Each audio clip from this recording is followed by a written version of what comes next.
ದಿನೇ ದಿನೇ ಚಿನ್ನದ ಬೆಲೆ ಇಷ್ಟೊಂದು ಏರ್ತಾ ಇದೆ. ಚಿನ್ನ ತಗೊಳ್ಳೋದಕ್ಕೆ ಆಗೋದೇ ಇಲ್ಲ ಅಂತ ಅನ್ಸುತ್ತೆ ಇನ್ನು ಮುಂದೆ. ಎಲ್ಲರಿಗೂ ನಮಸ್ಕಾರ, welcome back to my channel. ನಾನು ನಿಮ್ಮ ಪ್ರೀತಿಯ ಭವ್ಯ. ಎಲ್ಲರೂ ಹೇಗಿದ್ದೀರಾ? ಎಲ್ಲರೂ ಚೆನ್ನಾಗಿದ್ದೀರಾ ಅಂತ ಅನ್ಕೊಳ್ತಾ ಇದ್ದೀನಿ. ನಾನು ಕೂಡ ತುಂಬಾನೇ ಚೆನ್ನಾಗಿದ್ದೀನಿ. ಇವತ್ತಿನ ಒಂದು ಲಾಗ್ನ ನಾನು ಬೆಳಗ್ಗೆಯಿಂದನೇ ಶುರು ಮಾಡ್ತಾ ಇದ್ದೀನಿ. ಇವತ್ತಿನ ಒಂದು ವಿಡಿಯೋದಲ್ಲಿ ನನ್ನ ತಂಗಿ ಒಂದು ಲಾಂಗ್ ನೆಕ್ಲೆಸ್ನ ತಗೊಂಡ್ಲು. ಸೊ ಆ ನೆಕ್ಲೆಸ್ ಎಷ್ಟು ಗ್ರಾಮ್ಸ್ ಇದೆ, ಎಷ್ಟಾಯಿತು ಅನ್ನೋದನ್ನೆಲ್ಲ ನಾನು ನಿಮ್ಗಳ ಹತ್ರ ಶೇರ್ ಮಾಡ್ಕೊತಾ ಇದ್ದೀನಿ. ವಿಡಿಯೋನ ಎಲ್ಲೂ ಕೂಡ ಸ್ಕಿಪ್ ಮಾಡದೆ ಪೂರ್ತಿಯಾಗಿ ನೋಡಿ. ಹಾಗೆಯೇ ನನ್ನ ಈ ಒಂದು ಚಾನಲ್ನ ನೀವೇನಾದ್ರೂ ಸಬ್ಸ್ಕ್ರೈಬ್ ಮಾಡದೆ ನೋಡ್ತಾ ಇದ್ದರೆ ದಯವಿಟ್ಟು ಸಬ್ಸ್ಕ್ರೈಬ್ ಮಾಡ್ಕೊಂಡು ನೋಡಿ. ನಿಮ್ಮೆಲ್ಲರ ಸಪೋರ್ಟು ನನಗೆ ತುಂಬಾ ಮುಖ್ಯ. ಹಾಗೆಯೇ ಈ ಒಂದು ವಿಡಿಯೋ ನಿಮಗೇನಾದರೂ ಇಷ್ಟ ಆಯಿತು ಅಂತ ಅಂದರೆ ಒಂದು ಲೈಕ್ ಮಾಡಿ, ಕಮೆಂಟ್ ಮಾಡಿ, ಶೇರ್ ಮಾಡಿ.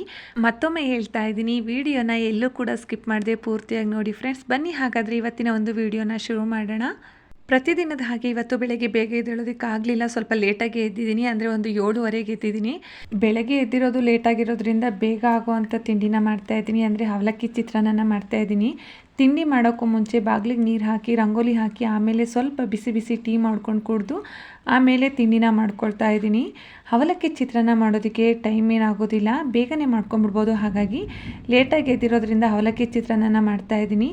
ಈ ಅವಲಕ್ಕಿ ಚಿತ್ರಾನ್ನಕ್ಕೆ ಕ್ಯಾರೆಟ್ ಹಾಕಿ ಮಾಡಿದ್ರೆ ಭಾಳ ಚೆನ್ನಾಗಿರುತ್ತೆ, ಹಾಗೆಯೇ ಕಲರ್ಫುಲ್ ಆಗೂ ಕೂಡ ಕಾಣಿಸುತ್ತೆ. ಕ್ಯಾರೆಟ್ ಅವಲಕ್ಕಿ ಚಿತ್ರಾನ್ನ ಮಾಡೋದು ಹೇಗೆ ಅಂತ ನನ್ನ ಈ ಒಂದು ಚಾನಲಲ್ಲಿ ಆಲ್ರೆಡಿ ಅಪ್ಲೋಡ್ ಮಾಡಿದ್ದೀನಿ. ನಿಮಗೇನಾದರೂ ತಿಳ್ಕೊಬೇಕು ಅಂತ ಅನಿಸಿದ್ರೆ ನನ್ನ ಈ ಒಂದು ಚಾನಲಲ್ಲಿ ಚೆಕ್ ಮಾಡ್ಬೋದು. ಸೊ ಡಿಸ್ಕ್ರಿಪ್ಷನಲ್ಲೂ ಕೂಡ ಆ ಒಂದು ಲಿಂಕನ್ನು ಹಾಕಿರ್ತೀನಿ, ಬೇಕಿದ್ರೆ ಅಲ್ಲೂ ಕೂಡ ನೋಡ್ಬೋದು ನೀವು. ಇನ್ನು ನಾನು ಎದ್ದಿರೋದೇ ಲೇಟು. ನಾನು ರಂಗೋಲಿ ಬಿಡಿಸಿ ಒಳಗಡೆ ಬಂದು ಟೀ ಮಾಡ್ಕೊಳ್ಳೋ ಅಷ್ಟರಲ್ಲಿ ನನ್ನ ಮಗಳು ಕೂಡ ಎದ್ಲು. ಅವಳಿಗೂ ಹಾಲನ್ನ ಕೊಟ್ಟು ತಿಂಡಿನ ರೆಡಿ ಮಾಡ್ತಾ ಇದ್ದೀನಿ. ಮಕ್ಕಳುಗಳಿಗೆಲ್ಲ ಸ್ಕೂಲು ಶುರುವಾಗಿಲ್ಲ, ಹಾಗೆಯೇ ಗೊಂಬೆಗೂ ಕೂಡ ಅಂಗನವಾಡಿ ಶುರುವಾಗಿಲ್ಲ.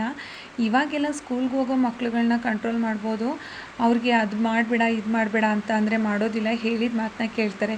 ಈ ಸಣ್ಣ ಮಕ್ಕಳಿದಾವಲ್ಲ, ಹೇಳಿದ ಮಾತು ಕೇಳೋದೇ ಇಲ್ಲ. ಮನೇಲಿ 1 ಗಂಟೆಗೆ ಮುಗಿಯೋ ಕೆಲಸನೆಲ್ಲ ಅರ್ಧ ದಿನದ ಆಗೋವರೆಗೂ ಮಾಡಿಸ್ತವೆ. ಅದರಲ್ಲೂ ತಪ್ಪಿದ್ರೆ ಒಂದಿನ ಪೂರ್ತಿ ಆದರೂ ಆಗ್ಬೋದು. ಮಾಡಿದ ಕೆಲಸನೇ ಮತ್ತೆ ಮತ್ತೆ ಮಾಡೋ ಹಾಗೆ ಮಾಡ್ತಾರೆ. ಅದರಲ್ಲೂ ಹೇಳಿದ ಮಾತು ಬೇರೆ ಕೇಳೋದಿಲ್ಲ. ಇನ್ನು ಅವ್ರಿಗೆ ಊಟ ತಿನ್ನಿಸೋದು, ತಿಂಡಿ ತಿನ್ನಿಸೋದು, ಅದರಲ್ಲೂ ನಮ್ಮ ಗೊಂಬೆಗೆ ಅಂತ ಅಂದರೆ ಊಟ ತಿಂಡಿನ ತಿನ್ನಿಸೋದು ಬಹಳ ಕಷ್ಟ. ಅವಳು ನನ್ನ ಹತ್ರ ಬಿಟ್ಟರೆ ಇನ್ನು ಯಾರ ಹತ್ರನೂ ಒಂದು ಗುಕ್ಕು ಊಟನೂ ತಿನ್ನೋದಿಲ್ಲ, ಒಂದು ಗುಕ್ಕು ತಿಂಡಿನೂ ತಿನ್ನೋದಿಲ್ಲ. ಅವಳಿಗೆ ಊಟ ತಿಂಡಿ ತಿನ್ನಿಸೋದು ಅಂತ ಅಂದರೆ ಬೇರೆ ಕೆಲಸ ಎಲ್ಲನೂ ಮಾಡಿಬಿಡ್ತೀವಿ, ಅವಳಿಗೆ ಊಟ ಮಾತ್ರ ನೀನು ತಿನ್ನಿಸ್ಕೊಂಬಿಡಮ್ಮ ಅಂತ ಹೇಳ್ಬಿಡ್ತಾರೆ. ಸೊ ಅಷ್ಟು ಹಿಂಸೆ ಕೊಡ್ತಾಳೆ ಊಟ ತಿನ್ನೋದಕ್ಕೆ. ರುಚಿಯಾಗಿರೋವಂಥ ತಿಂಡಿಗಳನ್ನ ಮಾಡಿದ್ವಿ ಅಂತ ಅಂದರೆ 1-2 ತುತ್ತು ತಿಂತಾಳೆ. ಇಲ್ಲ ಅಂತ ಅಂದರೆ ಅದನ್ನು ತಿನ್ನಿಸೋದಕ್ಕೂ ಒಂದು ಅರ್ಧ ಗಂಟೆ ಬೇಕಾಗುತ್ತೆ. ಸೊ ರುಚಿಯಾಗಿರೋದು ಅಂತ ಅಂದರೆ ಅವಲಕ್ಕಿ ಚಿತ್ರಾನ್ನ, ಇನ್ನು ಪಲಾವು, ತರಕಾರಿ ಪಲಾವ್ ಆದರೆ 1-2 ಗುಕ್ಕು ತಿಂತಾಳೆ. ಇನ್ನು ಊಟ ಅಂತ ಬಂದರೆ ಹಾಲು ಅನ್ನನ ಸ್ವಲ್ಪ ತಿಂತಾಳೆ ಅಷ್ಟೇ. ಸೊ ಅದನ್ನು ತಿನ್ನಿಸೋದಕ್ಕೂ ಓಡಾಡಿಸ್ಕೊಂಡು ತಿನ್ನಿಸ್ಬೇಕಾಗುತ್ತೆ. ಎಲ್ಲ ಮಕ್ಕಳು ಒಂಥರ ಆದರೆ ಇವಳೇ ಒಂಥರ ಡಿಫ್ರೆಂಟು. ಬೇರೆ ಎಲ್ಲದರಲ್ಲೂ ಆ್ಯಕ್ಟಿವ್ ಆಗಿದ್ದಾಳೆ, ಊಟ ತಿನ್ನೋದ್ರಲ್ಲಿ ಒಂದರಲ್ಲಿ ಬಿಟ್ಟು. ನಮ್ಮ ದಾರಿಗೆ ಮಕ್ಕಳು ಬರಲಿಲ್ಲ ಅಂತ ಅಂದರೆ ಮಕ್ಕಳು ದಾರಿಗೆ ನಾವು ಹೋಗಬೇಕಾಗುತ್ತೆ. ಸೊ ಅವಳನ್ನ ಆಟ ಆಡಿಸ್ಕೊಂಡು ಹೇಗೋ ಹೊಟ್ಟೆಗೆ ಒಂದು ಸ್ವಲ್ಪ ಊಟ ತಿಂದರೆ ಸಾಕು ಅಂತ ಓಡಾಡಿಸ್ಕೊಂಡು ತಿನ್ನಿಸ್ತೀನಿ. ಇನ್ನು ತಿಂಡಿ ಎಲ್ಲ ಮಾಡುವಾಗ ಒಂದೊಂದು ಸಲ ತಗೊಳ್ಳೋದ್ರಕ್ಕಿಂತ ಅದಕ್ಕೆ ಬೇಕಾಗಿರೋವಂಥ ಐಟಮ್ಸ್ಗಳನ್ನೆಲ್ಲ ಒಂದೇ ಕಡೆ ಇಟ್ಕೊಂಡ್ರೆ ಹುಡ್ಕಾಡೋ ಅಂಥದ್ದು ಇರೋದಿಲ್ಲ. ಬೇಗ ಹಾಕ್ಕೊಂಡು ಮಾಡಿಬಿಡ್ಬೋದು. ಅದೊಂದು ಸಲ ತೊಗೊಳ್ಳೋದು, ಇದೊಂದು ಸಲ ತೊಗೊಳ್ಳೋದು ಅನ್ನೋದಕ್ಕಿಂತ ಎಲ್ಲದನ್ನು ಒಂದು ಕಡೆ ಈ ರೀತಿ ಇಟ್ಕೊಂಡು ಒಗ್ಗರಣೆ ಹಾಕ್ಕೊಳ್ಳೋದ್ರಿಂದ ನಮಗೆ ಟೈಮ್ ಇನ್ನೂ ಸ್ವಲ್ಪ ಸೇವ್ ಆದಂಗೆ ಆಗುತ್ತೆ. ಸೊ ಇನ್ನು ನಮಗೆ ಮಾತ್ರ ಅಂದರೆ ಇಬ್ಬರಿಗೆ ಮಾತ್ರ ಮಾಡ್ಕೊತಾ ಇದ್ದೀನಿ. ಇನ್ನೂ ನನ್ನ ತಂಗಿಯವರೆಲ್ಲ ಮಧ್ಯಾಹ್ನ ಮೇಲೆ ಬರ್ತೀವಿ ಅಂತ ಹೇಳಿದರು. ಸೊ ಹಾಗಾಗಿ ನಮಗೆ ಮಾತ್ರ ಮಾಡ್ಕೊತಾ ಇದ್ದೀನಿ. ಇನ್ನು ನನ್ನ ಮಗಳು ತಿಂದರೆ ಸ್ವಲ್ಪ ತಿಂತಾಳೆ. ಇನ್ನು ನಮ್ಮನೆಯವರು ಎದ್ದು ರೆಡಿ ಆಗ್ತಾಯಿದ್ರು. ಸೊ ಅವ್ರು ರೆಡಿಯಾಗಿ ತಿಂಡಿ ತಿನ್ನೋ ಅಷ್ಟರೊಳಗಡೆ ಇವಳಿಗೂ ಕೂಡ ಹಾಕ್ಕೊಂಡು ತಿನ್ಸಿದ್ರೆ 1-2 ಗುಕ್ಕು ತಿಂತಾಳೆ ಅಂತೇಳಿ ಹಾಕ್ಕೊಂಡು ತಿನ್ನಿಸ್ತಾ ಇದ್ದೀನಿ. ಇನ್ನು ನಮ್ಮನೆಯವರು ಬೈಕಲ್ಲಿ 1-2 ರೌಂಡ್ಸ್ ಹೊಡಿಸಿ ಬಿಟ್ಟು ಹೋಗ್ತಾರೆ ಅವಳನ್ನ. ತಿಂಡಿ ತಿಂದಿಲ್ಲ ಅಂತ ಅಂದರೆ ನಿನ್ನ ಕರ್ಕೊಂಡು ಹೋಗಲ್ಲ ಅಂತ ಹೇಳಿದ್ರು. ಸೊ ಹಾಗಾಗಿ ಇದರಿಂದ 1-2 ಗುಕ್ಕನ್ನ ತಿಂತಾ ಇದ್ದಾಳೆ. ಇನ್ನು ಅವಳ ಜೊತೆಗೆ ನಾನು ಕೂಡ ತಿಂಡಿನ ತಿನ್ಕೊತಾ ಇದ್ದೀನಿ. ಇನ್ನು ಅವಳಿಗೆ ತಿಂಡಿ ಎಲ್ಲ ತಿನ್ನಿಸಿ ನಾನು ಕೆಲಸ ಮಾಡೋಣ ಅನ್ನೋ ಅಷ್ಟರೊಳಗಡೆ ಕೆಲಸ ಮಾಡಬೇಕು ಅನ್ನೋ ಇಂಟ್ರೆಸ್ಟೇ ಹೋಗಿರುತ್ತೆ. ಸೊ ಹಾಗಾಗಿ ಬೇಗನೆ ತಿಂಡಿನ ತಿನ್ಕೊತಾ ಇದ್ದೀನಿ. ತಿಂಡಿ ತಿಂದು ನಮ್ಮನೆಯವರು ಕೆಲ್ಸಕ್ಕೆ ಹೋದರು. ಉಳಿದಿದ್ದ ಕೆಲಸ ಎಲ್ಲ ಮುಗಿಸ್ಕೊಂಡ್ವಿ. ನಮ್ಮ ತಂಗಿಯವರು ಮಧ್ಯಾಹ್ನ ಮೇಲೆ ಬಂದರು. ಫ್ರೆಂಡ್ಸ್, ನಿಮ್ಗಳ ಹತ್ರ ಲಾಂಗ್ ನೆಕ್ಲೆಸ್ನ ಶೇರ್ ಮಾಡ್ತೀನಿ ಅಂತ ಹೇಳಿದ್ದೆ. ಯಾವ ರೀತಿ ಇದೆ, ಹೇಗಿದೆ, ಎಷ್ಟಾಯಿತು, ಎಷ್ಟು ಗ್ರಾಮ್ಸ್ ಇದೆ ಅಂತ ಎಲ್ಲ ಹೇಳಿ. ಸೊ ಇವಾಗ ನಾನು ನಿಮ್ಗಳ ಹತ್ರ ಅದನ್ನು ಶೇರ್ ಮಾಡ್ತೀನಿ. ಹಾಗೆಯೇ ನೆಕ್ಲೆಸ್ ಯಾವ ರೀತಿ ಇದೆ ಅನ್ನೋದನ್ನು ಕೂಡ ಶೇರ್ ಮಾಡ್ತೀನಿ. ಇವಾಗಿರೋ ಒಡವೆ ರೇಟ್ಗಳಲ್ಲಿ ಸಾಮಾನ್ಯ ಜನಗಳು ಒಡವೆಗಳನ್ನ ತೊಗೊಂಡು ಹಾಕ್ಕೊಳ್ಳೋದು ಕಷ್ಟ ಅಂತಲೇ ಹೇಳ್ಬೋದು.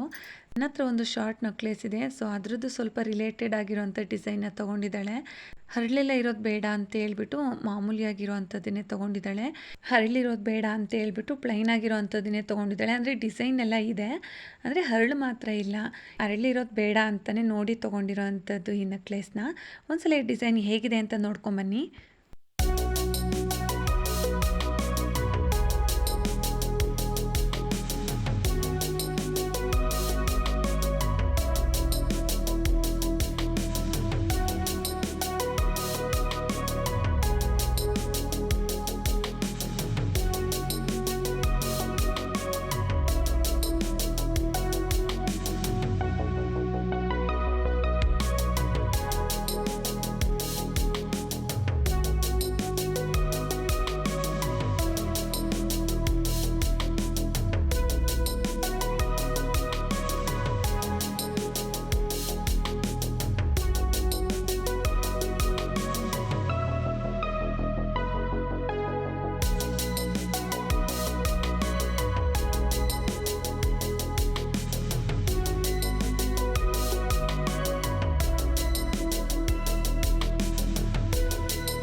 ನೋಡಿದ್ರಲ್ಲ ಫ್ರೆಂಡ್ಸ್, ಈ ಒಂದು ನೆಕ್ಲೆಸ್ ಡಿಸೈನ್ ಹೇಗಿದೆ ಅಂತ.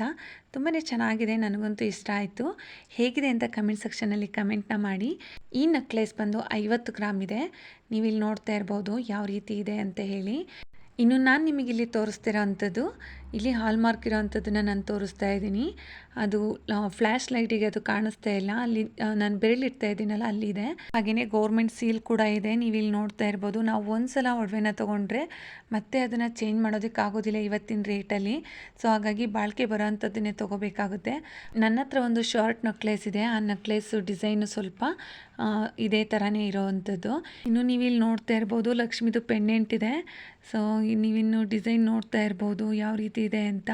ಹಾಗೆಯೇ ಈ ನೆಕ್ಲೆಸ್ನ ಉಲ್ಟಾ ಮಾಡಿನೂ ಕೂಡ ನಿಮಗೆ ತೋರಿಸ್ತಾ ಇದ್ದೀನಿ. ಡಿಸೈನ್ ಎಲ್ಲ ಚೆನ್ನಾಗಿದೆ, ನಾನು ನಿಮಗೆ ಪ್ರತಿಯೊಂದನ್ನು ತೋರಿಸ್ತಾ ಇದ್ದೀನಿ. ಸೊ ಇವಾಗಿನ ಚಿನ್ನದ ಒಡವೆಗಳೆಲ್ಲ ಯಾವ ರೀತಿ ಇರುತ್ತೆ ಅಂತ ಅಂದರೆ ಆರ್ಟಿಫಿಷಿಯಲ್ ಯಾವುದು ಚಿನ್ನ ಯಾವುದು ಅಂತ ಗೊತ್ತಾಗೋದಿಲ್ಲ. ಸೇಮ್ ಟು ಸೇಮ್ ಅದೇ ಥರ ಇರುತ್ತೆ. ಇನ್ನು ಹ್ಯಾಂಟಿಕಲ್ ತೊಗೊಳೋದಕ್ಕೆ ಅಂತ ನೋಡಿದ್ಲು, ಬೇಡ ಅಂತೇಳಿ ಇದನ್ನು ತೊಗೊಂಬಂದಿದ್ದಾಳೆ. ಇದನ್ನು ಕೂಡ ಚೆನ್ನಾಗಿದೆ. ಸೊ ಇನ್ನು ಫಂಕ್ಷನ್ಗಳಿಗೆಲ್ಲ ಹಾಕ್ಕೊಂಡ್ರೆ ತುಂಬಾ ಚೆನ್ನಾಗಿ ಕಾಣಿಸುತ್ತೆ, ಗ್ರ್ಯಾಂಡಾಗಿ ಕೂಡ ಕಾಣಿಸುತ್ತೆ. ಇನ್ನು ನನ್ನ ಹತ್ರ ಇರೋವಂಥ ಶಾರ್ಟ್ ನೆಕ್ಲೆಸು ಸೇಮ್ ಇದೇ ಥರ ಡಿಸೈನು, ಅಂದರೆ ಚಿಕ್ಕದಾಗಿದೆ ಮತ್ತು ಪೆಂಡೆಂಟ್ ಇಲ್ಲ, ಹಾಗೆಯೇ ರೌಂಡ್ ಪ್ಲೈನ್ ಇದೆ. ಇನ್ನು ಇದಕ್ಕೆ ಮ್ಯಾಚ್ ಆಗುತ್ತೆ ಬೇಕಿದ್ರೆ ಹಾಕ್ಕೊಂಡ್ರೆ ಅಂತ ಹೇಳ್ಬಿಟ್ಟು ಸೇಮ್ ಅದಕ್ಕೆ ರಿಲೇಟೆಡ್ ಆಗಿರೋ ಅಂಥದ್ದನ್ನು ತೊಗೊಂಬಂದಿದ್ದಾಳೆ. ನಿಮಗೇನಾದರೂ ಆ ನೆಕ್ಲೆಸ್ ನೋಡಬೇಕು ಅನ್ನೋ ಇಂಟ್ರೆಸ್ಟ್ ಇತ್ತು ಅಂತಂದರೆ ಆ ಒಂದು ಲಿಂಕನ್ನು ಡಿಸ್ಕ್ರಿಪ್ಷನ್ನಲ್ಲಿ ಹಾಕಿರ್ತೀನಿ, ಬೇಕಿದ್ರೆ ಹೋಗಿ ಚೆಕ್ ಮಾಡ್ಬೋದು. ನೀವಿಲ್ಲಿ ನೋಡ್ತಾ ಇರ್ಬೋದು ಎಲ್ಲೂ ಕೂಡ ಒಂದು ಸಿಂಗಲ್ ಅರಳೂ ಕೂಡ ಇಲ್ದಿರೋ ಅಂಥದ್ದನ್ನು ತೊಗೊಂಬಂದಿದ್ದಾಳೆ. ಇನ್ನು ಹಿಂದ್ಗಡೆ ಸರಪಣಿ ಎಲ್ಲ ಚಿನ್ನದೇನೆ ತೊಗೊಂಡಿದ್ದಾರೆ, ದಾರ ಬೇಡ ಅಂತ ಹೇಳಿ. ಇನ್ನು ಪೆಂಡೆಂಟ್ ಕೆಳಗಡೆ ನೋಡ್ಬೋದು ಗೆಜ್ಜೆ ಥರ ಇದೆ, ಅದನ್ನು ಕೂಡ ಒಂದು 9 ಇರೋ ಅಂಥದ್ದನ್ನು ತೊಗೊಂಡಿದ್ದಾರೆ. ಸಮ ಇರಬಾರ್ದು, ಬೆಸ ಇರಬೇಕು ಅಂತ ಹೇಳ್ಬಿಟ್ಟು ಬೆಸ ಇರೋ ಅಂಥದ್ದನ್ನೇ ನೋಡಿಬಿಟ್ಟು ತೊಗೊಂಡಿದ್ದಾರೆ. ನಾನು ಆಗಲೇ ಹೇಳಿದ್ದೆ ಎಷ್ಟು ಗ್ರಾಮ್ಸ್ ಇದೆ, ಎಷ್ಟು ಅಮೌಂಟ್ ಆಯಿತು ಅನ್ನೋದನ್ನು ನಾನು ನಿಮ್ಗಳ ಹತ್ರ ಶೇರ್ ಮಾಡ್ಕೊತೀನಿ ಅಂತ. ಸೊ ಗ್ರಾಮ್ಸ್ ಬಂದು 50 ಗ್ರಾಮ್ ಇದೆ.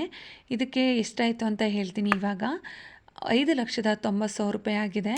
50 ಗ್ರಾಮಿಗೆ ಇಷ್ಟು ದುಡ್ಡಾಗಿದೆ ಅಂತ ಅಂದರೆ ನಾವು ಏನು ಒಡವೆನೂ ತೊಗೊಳೋದಕ್ಕಾಗೋದೇ ಇಲ್ಲ ಅಂತ ಅಂದರೆ 1 ಗ್ರಾಮ್ ಚಿನ್ನಕ್ಕೆ 10,000 ಚಿಲ್ಲರೆ ಬಿದ್ದಂಗಾಗಿದೆ. ಇವಾಗಿನ ರೇಟಲ್ಲಿ ಒಂದು ಮೂಗ್ಬಟ್ಟನ್ನ ತೊಗೊತೀವಿ ಅಂತ ಅಂದರೂ 2,000-3,000 ತೊಗೊಂಡೋಗ್ಬೇಕಾಗುತ್ತೆ. ಚಿಕ್ಕ ಮೂಗ್ಬಟ್ಟು ತೊಗೊತೀವಿ ಅಂತ ಅಂದ್ರೂ. ನಾನು ನೆಕ್ಲೆಸ್ನ ತೊಗೊಂಡಾಗ 7,500 ಇತ್ತು, 10,000 ಆಗುತ್ತೆ ಅಂತ ಹೇಳಿದರು. ಆದರೆ ಇಷ್ಟು ಬೇಗ ಆಗುತ್ತೆ ಅಂತ ಅಂದ್ಕೊಂಡಿರಲಿಲ್ಲ. ದಿನೇ ದಿನೇ ಈ ರೀತಿ ಚಿನ್ನದ ರೇಟು ಜಾಸ್ತಿ ಆಯ್ತಾ ಹೋದರೆ ದುಡ್ಡಿರೋರು ಮಾತ್ರ ಚಿನ್ನದ ಮುಖ ನೋಡಬೇಕು ಏನೋ.